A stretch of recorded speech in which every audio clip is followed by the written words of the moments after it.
What filmmaker has had 5 movies open #1 at the box office in the last 4 years? Spielberg? Tarantino? Scorsese? No. This record belongs to Tyler Perry, one of the biggest names in the movie business. Yet many Americans have never heard of him. His 9 films have grossed more than $481 million, one of the highest average grosses per film in the industry. And as we reported last fall when we first broadcast this story, they're just part of Perry's multi-million-dollar entertainment empire. What's made Tyler Perry guaranteed box office gold is his devoted audience, largely African-American, church-going, working class, and female. Long ignored by Hollywood, they come to see something they can't get anywhere else: inspirational stories about people like themselves, and to laugh at characters like this. The story will continue in a moment.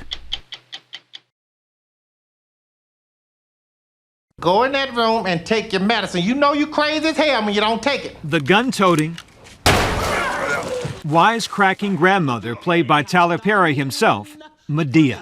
My soul cries out hallelujah. Thank God for saving me. Madea is a cross between my mother and my aunt. She's the type of grandmother that was on every corner when I was growing up. She smoked, she walked out of the house with her curlers and a muumuu, and she watched everybody's kids. She didn't take no crap. She's a strong figure in where I come from, in my part of the African-American community. And I say that because I'm sure that there are some other parts of the African-American community that may be looking at me now going, who does he think he's speaking of? But for me, this woman was very, very visible. That's what Tyler Perry's work is all about, reflecting a world his audience relates to, and they show up in droves. You heard of the horse whisperer? I'm the kid whisperer.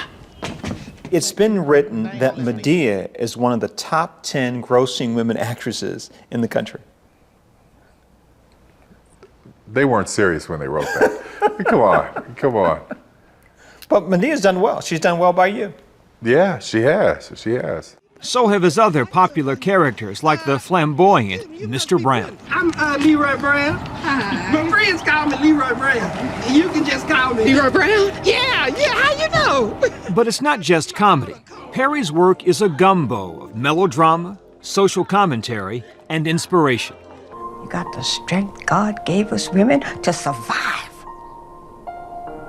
You just ain't tapped into it yet. It's a formula, one that intentionally targets women. You're always going to see a person of faith. 9 times out of 10 it'll be a woman who has problems, who has lost faith or lost her way. There's always going to be a moment of redemption somewhere for someone.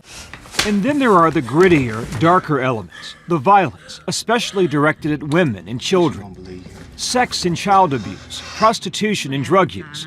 But there's always a fairy tale ending, a happy marriage, a reconciliation, often delivered with a dose of gospel music.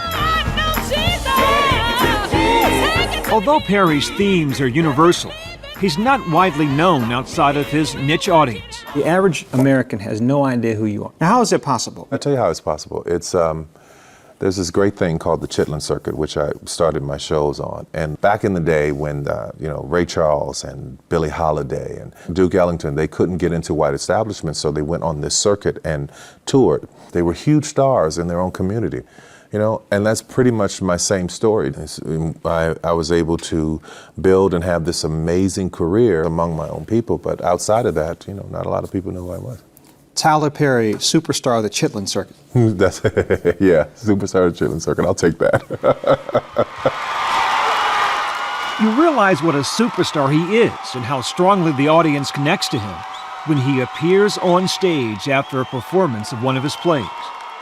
Their reaction gives you a sense of how passionate they are about it. You make me nervous. Sit down. But he didn't always get this kind of reaction. He got his start in theater, writing, directing, and producing plays. His first production, a gospel musical staged in Atlanta in 1992, bombed. But he kept writing and staging new plays, cultivating his audience. By the late 90s, they were selling out across the country, making big money, more than $75 million. Perry's goal? Turn those shows into movies. Hollywood's reaction? Get lost. They didn't open the door. I had to cut a hole in the window to get in. That's what you did. Oh yeah, man. If you close the door on me and tell me I can't, I'm gonna find a way to get in. Yeah. He found his way in by setting up shop in Atlanta in 2004, where he made his first film, Diary of a Mad Black Woman, using his own money. He who has the goal makes the rules. If somebody else is going to give you the money, then they're going to be in control. They're going to own it. They're going to tell you how it goes. They're going to give you notes and give you changes. I wasn't willing to do that, so there was no other option for me. Diary debuted at #1 in 2005, stunning Hollywood. Perry's been surprising Hollywood ever since, doing it his way. He writes, directs, and produces his movies, and all 9 of them have been major hits. This is your dream. Yeah. One of them.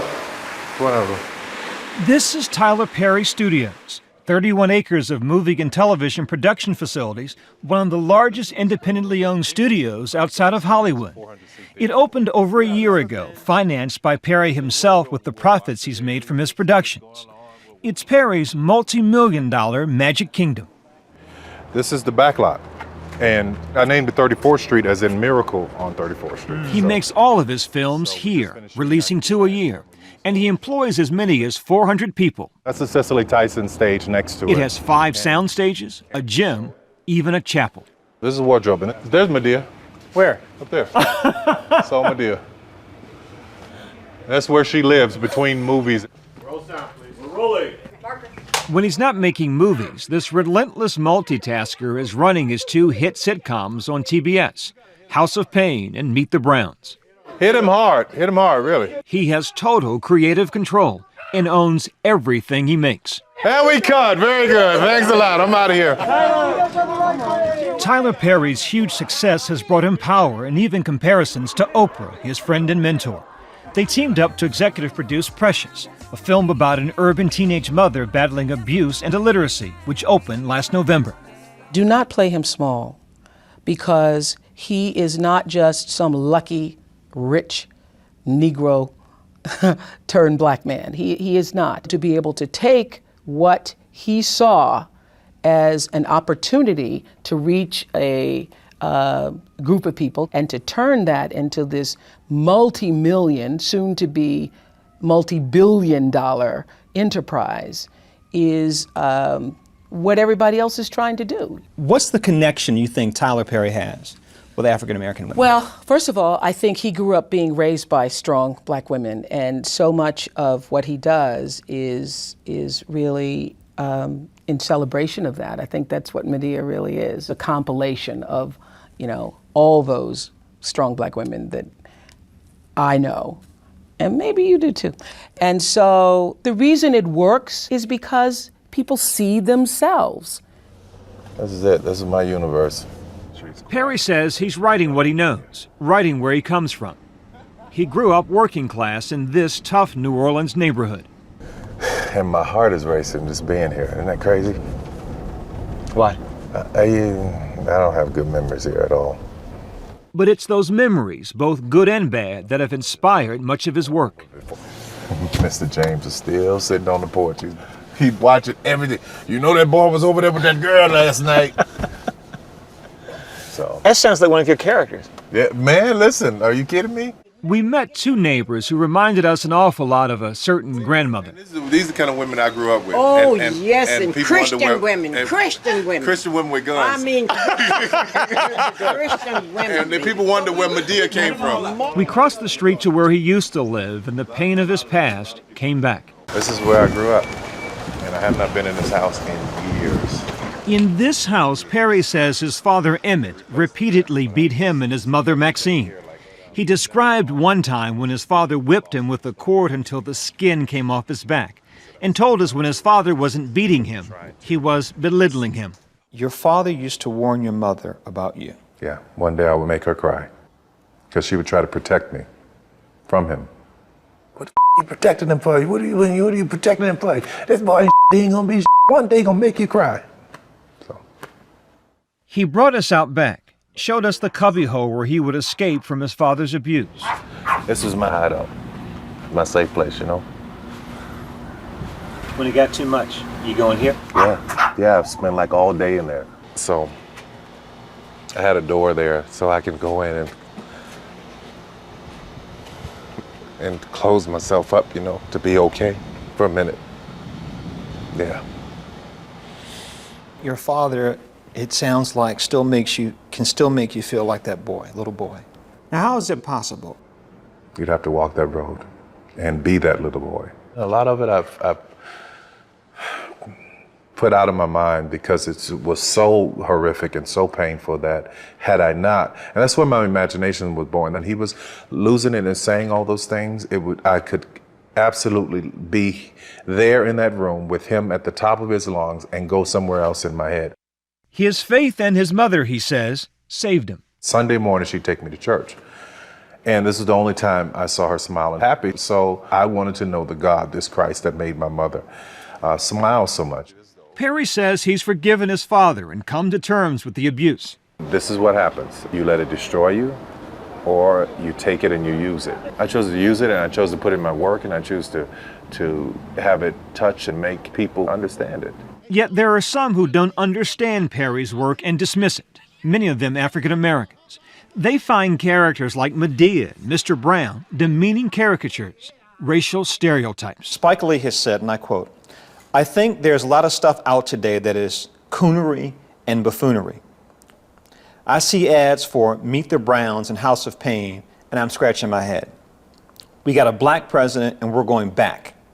The image is troubling, and it harkens back to Amos and Andy." Right. He's talking about you. I would love to read that to my fan base. Let me tell you what Madea, Brown, all these characters are bait. Disarming, charming, make you laugh bait. So I can slap Madea in something and talk about God, love, faith, forgiveness, family, any of those things, Mm-hmm. So yeah, that thing, that pisses me off. It really does, because it's so insulting. It's attitudes like that make Hollywood think that these people do not exist, and that's why there's no material speaking to them, speaking to us.